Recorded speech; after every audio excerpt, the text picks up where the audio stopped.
It's not just the U.S. stock market that's been setting some records. Gold and silver coins have been too. They've been selling like hotcakes from the U.S. Mint. In January, they set records, multi-year records. Commodities guru Jim Rogers is here to help us understand that. He's also author of the new book, Street Smarts.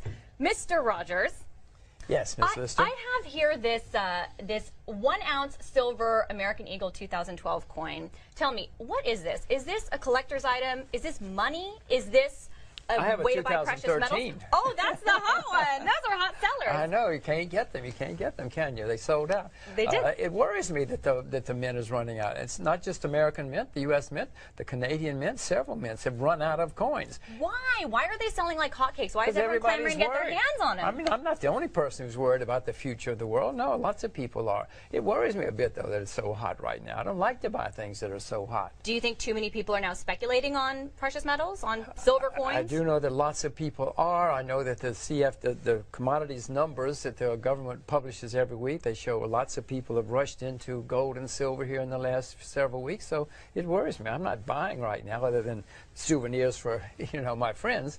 But no, I wouldn't rush in right now. What about gold? You've said gold is in a correction. We've seen it come down, what, 12% since its highs in September of 2011 when it was at 1,900. Where do you think it goes in 2013?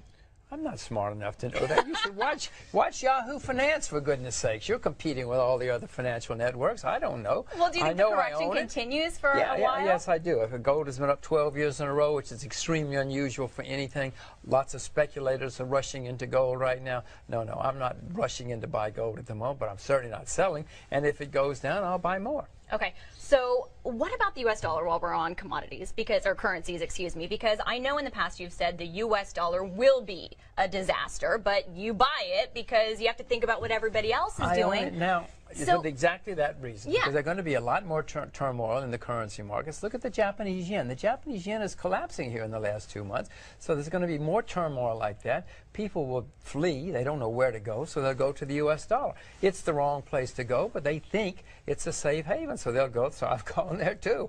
Yeah. Can I defend it? No, I cannot defend it, except for the fact that that's what other people are doing. So for the foreseeable future, is dollar still king? No, there's not a sound currency anymore.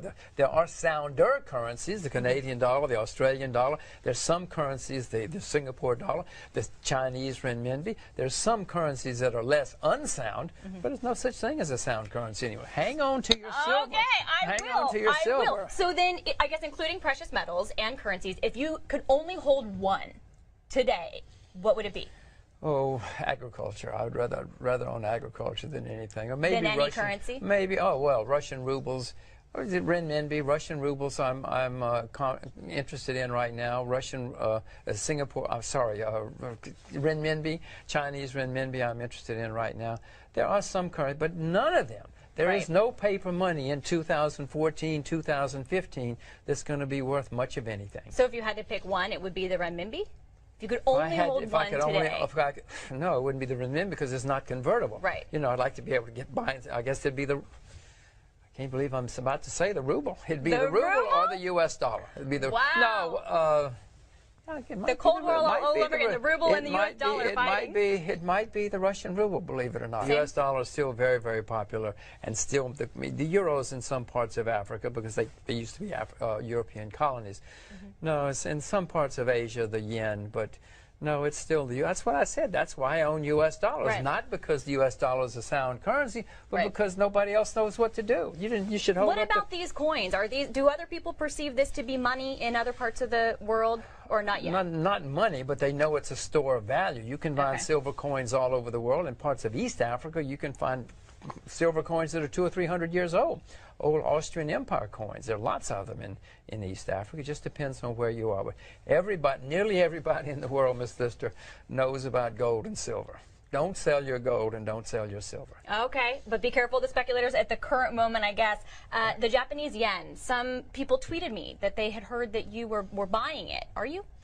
Well, I did own the yen a year or two ago, or even several months ago. But then when Mr. Abe said he was going to print as much as he could, I believe it or not, sold my yen. Okay. But I'm thinking about buying it again because right now, Everybody is bearish on the Japanese yen. It's astonishing how many bears there are on the Japanese yen. Why the ruble when Russia has so many problems that every day in the media we hear about Putin clamping down, and we know the history of confiscation of wealth there? But Miss Lister, you're supposed to buy low and sell high. Tell your producers. Didn't their parents teach them? You buy low and you sell high. Yes, Russia has massive problems. I've been bearish on Russia for 46 years. I know all the problems. That's why Russia's so cheap. But if I'm right, there's great change taking place in Russia, and whenever you can find a cheap place or cheap anything where there's massive positive change taking place, you should buy all you can. Okay, but if you buy low and it gets taken from you before you can sell high, then what Yes, happens? but Lauren, that's why I've been bearish for 46 years. Actually, if I'd been smart enough, I would have been bearish since 1917. I wasn't born in 1917. Russia's been a disaster since 1917. But all of that is changing now.